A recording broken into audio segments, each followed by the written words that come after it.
Hello students, this is your SST teacher Shikha and SST 5th के chapter 4 में आज हम पढ़ने वाले हैं वेदर एंड क्लाइमेट का चैप्टर, जिसमें सबसे पहले हम चैप्टर की एक्सप्लेनेशन पढ़ेंगे। उसके बाद हम चैप्टर की एक्सरसाइज को सॉल्व करेंगे, जिससे आपको कंप्लीट चैप्टर का कॉन्सेप्ट अच्छे से समझ में आ जाए। So without wasting any more time, let's get started. So students, this is our today's chapter, chapter number 4, and the name of the chapter is weather and climate. इस chapter में हम पढ़ेंगे वेदर एंड क्लाइमेट के factors के बारे में। तो सबसे पहले लर्निंग ऑब्जेक्टिव्स में देखते हैं आज हमें कौन कौन से टॉपिक पढ़ने हैं। Factors influencing climate and the heat zones, ये दोनों टॉपिक आज हम अपने इस चैप्टर में कवर करेंगे। चैप्टर स्टार्ट करने से पहले लेट्स वार्म अप सेक्शन में देखते हैं आज हमें कौन सी एक्टिविटी परफॉर्म करनी है। Tick the season that causes it. अब यहाँ पे आपको एक सीजन की पिक्चर गिवन है जिसमें वो सीजन डिपिक्ट हो रहा है। अब 4 ऑप्शन है, आपको ये बताना है कि जो पिक्चर है ये किस सीजन से रिलेटेड है एंड उसके सामने जो बॉक्स है उसको टिक करना है। तो चलिए student main chapter reading start करते हैं। हम अपनी डेली लाइफ में नॉर्मली हम डिस्क्राइब करते हैं कि वेदर जो मौसम है वो गर्म हो रहा है, ठंडा है, या आज बहुत ज्यादा धूप है, नहीं आज धूप नहीं, आज तो काले बादल है आसमान में, या फिर बारिश होने वाली है, या बहुत तेज हवा चलती है। इस टाइप के वर्ड्स हम लोग डेली लाइफ में यूज करते हैं। तो ये जो वर्ड्स हैं ये यूजुअली एक्सप्लेन करते हैं एटमॉस्फेयर की कंडीशन को। इसलिए वेदर को अगर हम डिफाइन करें तो वेदर को हम ऐसे डिफाइन कर सकते हैं कि किसी पर्टिकुलर टाइम और प्लेस पे एटमॉस्फेयर की जो कंडीशन होती है वो होती है हमारी वेदर। अब मेन एलिमेंट्स क्या है वेदर के? Air temperature, air pressure, wind and humidity, ये चारों हमारे वेदर के फैक्टर्स होते हैं। तो जो वेदर होता है किसी भी प्लेस का वो कांस्टेंट नहीं होता, वो चेंज होता रहता है। क्योंकि आपने देखा होगा कि आज अगर विंडी है तो हो सकता है कल बहुत ज्यादा सनी डे हो जाए। तो वेदर तो इवन एक डे में भी कितनी बार चेंज हो सकता है। मॉर्निंग में कुछ और वेदर हो सकता है और इवनिंग में कुछ और वेदर हो सकता है। वेदर हमारे क्लोथ्स पहनने के तरीके को या क्लोथ्स पहनने की चॉइस को और हमारे ऑक्यूपेशन को इफेक्ट करता है। मतलब हम वेदर के अकॉर्डिंग ही क्लोथ्स पहनते हैं और वेदर के अकॉर्डिंग ही हम काम करते हैं। अब जो सीजन्स हैं वो भी वेदर के अकॉर्डिंग ही होते हैं। मतलब seasons are also caused due to changes in weather. अब किसी भी पर्टिकुलर प्लेस पे जो वेदर कंडीशन होती है बहुत लंबे समय तक, डेली नहीं बहुत लंबे समय तक, उसको हम बोलते हैं क्लाइमेट यानी कि मौसम। अब जैसे पहाड़ है, पहाड़ों का मौसम लगभग ठंडा रहता है तो वो उसको हम बोलते हैं क्लाइमेट। लेकिन वहां का वेदर तो चेंज होता रहता है ना। कभी कभी आपने देखा होगा कि हिल्स पे भी बहुत ज्यादा गर्मी आप फील करते हैं और थोड़ी देर बाद वहां पे आपको स्नोफॉल मिल जाती है। तो वेदर तो चेंज होता रहता है एक दिन में कई बार, लेकिन जो क्लाइमेट होता है वो कुछ मंथ्स तक ऐसा ही रहता है। मतलब बहुत लंबे समय तक वो कांस्टेंट रहता है। अब जो क्लाइमेट ऑफ अ प्लेस है रिमेन्स मोर और less the same year after year वो सेम सही रहता है। अब डिफरेंट टाइप्स ऑफ क्लाइमेट्स जो है वो वर्ल्ड में होते हैं। मतलब हर जगह का अलग अलग मौसम होता है और जो एलिमेंट्स ऑफ क्लाइमेट हैं वो वही हैं जो हमारे वेदर के थे। तो आज का फर्स्ट टॉपिक पढ़ते हैं, फैक्टर्स इन्फ्लुएंसिंग क्लाइमेट। वो कौन से फैक्टर होते हैं जो क्लाइमेट को इन्फ्लुएंस करते हैं? वो होता है हमारे distance from the equator, height above the sea level, distance from the sea, prevailing winds and amount of moisture in the air. ये 5 फैक्टर होते हैं जो हमारे क्लाइमेट को या वेदर को इफेक्ट करते हैं। तो पहला पढ़ते हैं डिस्टेंस फ्रॉम द इक्वेटर, जिसे हम बोलते हैं लैटिट्यूड। अब जो सन है वो अर्थ में मेन सोर्स है हीट एंड लाइट का। अब सन की जो रेज है वो अर्थ पे सेम एंगल से नहीं पड़ती। मतलब जब जो इक्वेटर के पास जगह होती है, जो प्लेसेस इक्वेटर के पास है, वहां पे जो सन की रेज है वो पूरे साल लगभग वर्टिकली पड़ती हैं और छोटे से एरिया पे ही पड़ती है। इन कंट्रास्ट जो सन की रेज होती हैं वो पोल्स जो होते हैं, north pole and south pole, वहां पे वो क्या होती हैं, स्लैंटिंग होती हैं और वो लार्ज एरिया कवर करती हैं। इसलिए the land near the equator is hotter. Equator के पास जो जगह होती है वो हॉट होती है एज कंपेयर टू पोल्स। ठीक है। सेकेंड है हमारा height above the sea level. अब आपने देखा होगा कि जितनी आप ऊंचाई पे चलते चले जाते हैं उतनी ही आपको ठंडक मिलती चली जाती है। यानी कि जैसे जैसे ऑल्टीट्यूड बढ़ेगा वैसे वैसे टेम्परेचर जो है वो कम होता चला जाएगा। जो हिल स्टेशन होते हैं जैसे मनाली हो गया हिमाचल प्रदेश में, वो कूल वेदर एक्सपीरियंस करता है समर सीजन में भी।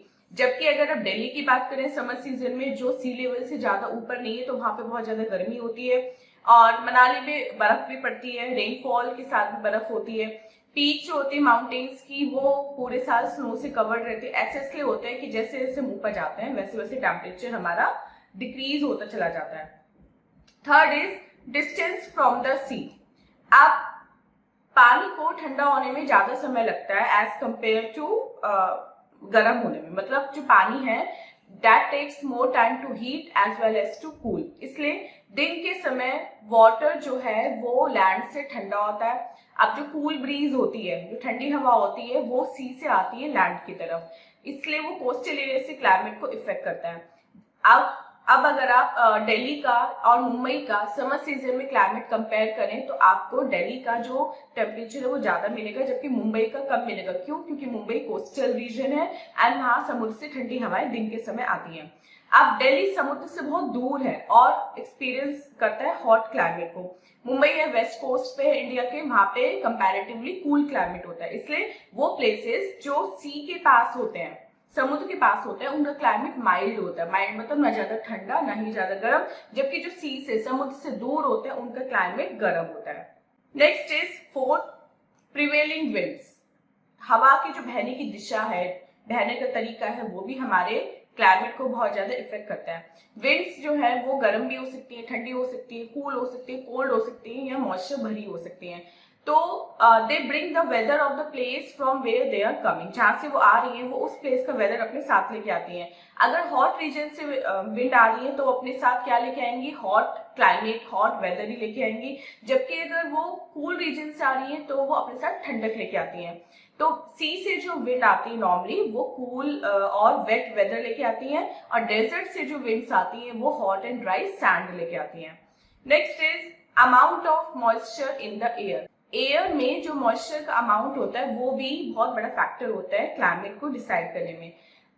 जो मॉइस्चर होता है वाटर वेपर के फॉर्म में एयर में, उसको हम बोलते हैं ह्यूमिडिटी। और जब water vapour in the humid air cools, water vapour ठंडी हो जाती है ह्यूमिडिटी में आके, तो रेनफॉल हो जाती है। अब विंड रेनफॉल को भी इफेक्ट करती है। जो रेन होती है वो अपने साथ कूल क्लाइमेट लेके आती है समर्स में। हम देखा होगा जब समर्स में बारिश हो जाती है तो मौसम थोड़ा ठंडा हो जाता है। तो वो रीजन जहाँ पे लेस रेनफॉल होती है वो जनरली हॉट एंड ड्राई होते हैं, और वो रीजन जहाँ पे फ्रीक्वेंट जल्दी जल्दी रेनफॉल होती रहती है वो कंपैरेटिवली थोड़े ठंडे होते हैं। तो आज का सेकेंड टॉपिक पढ़ते हैं स्टूडेंट्स, द हीट जोन्स। अब सन आपको पता है कि अर्थ का मेन सोर्स ऑफ हीट है। अब depending upon the amount of heat receive from the sun, earth को हमने 3 हीट जोन्स में डिवाइड किया है। First is the tropical zone. First zone is tropical, इसको हम टॉरिड जोन के नाम से भी जानते हैं। ये इक्वेटर के दोनों साइड होता है और कहां से कहां तक जाता है? Tropic of cancer in the north से tropic of Capricorn in the south तक। ठीक है, इसको हम टॉरिड जोन के नाम से जानते हैं। ये इक्वेटर के दोनों साइड होता है और ये कहां से कहां तक जाता है? ट्रॉपिक ऑफ कैंसर जो नॉर्थ में है वहां से ट्रॉपिक ऑफ कैप्रिकॉर्न जो साउथ में है। इसमें maximum amount of heat and moisture होता है इस रीजन में, इसलिए यहाँ का क्लाइमेट जो है हॉट एंड ह्यूमिड होता है through out the year. Second पढ़ते हैं अपना टेम्परेट जोन। टेम्परेट जोन दोनों हेमिस्फीयर में होता है, नॉर्दर्न हेमिस्फीयर में भी एंड सदर्न हेमिस्फीयर में भी। ये कहां से कहां तक एक्सटेंड करता है? ट्रॉपिक ऑफ कैंसर से आर्कटिक सर्कल तक, और सदर्न हेमिस्फीयर में जाता है ट्रॉपिक ऑफ कैप्रिकॉर्न से एंटार्क्टिक सर्कल तक। और ये जो रीजन है ये moderate amount of heat receive करता है सन से, तो यहाँ का क्लाइमेट ना तो ज्यादा ठंडा होता ना ही ज्यादा गर्म होता। Third is polar zone. अब पोलर जोन को हम फ्रिजिड जोन भी बोलते हैं। ये दोनों हेमिस्फीयर में आता है। इन द नदर्न हेमिस्फीयर ये आर्कटिक सर्कल से नॉर्थ पोल तक जाता है, और सदर्न हेमिस्फीयर में ये कहां से कहां तक जाता है? एंटार्क्टिक सर्कल से साउथ पोल तक जाता है। इसमें बहुत कम अमाउंट में हीट रिसीव होती है सन के थ्रू, तो इसलिए बहुत ज्यादा ठंडा रहता है। मतलब जो टेम्परेचर है वो बिलो 0 डिग्री रहता है, इसलिए इसको अर्थ का सबसे कोल्डेस्ट पार्ट माना जाता है।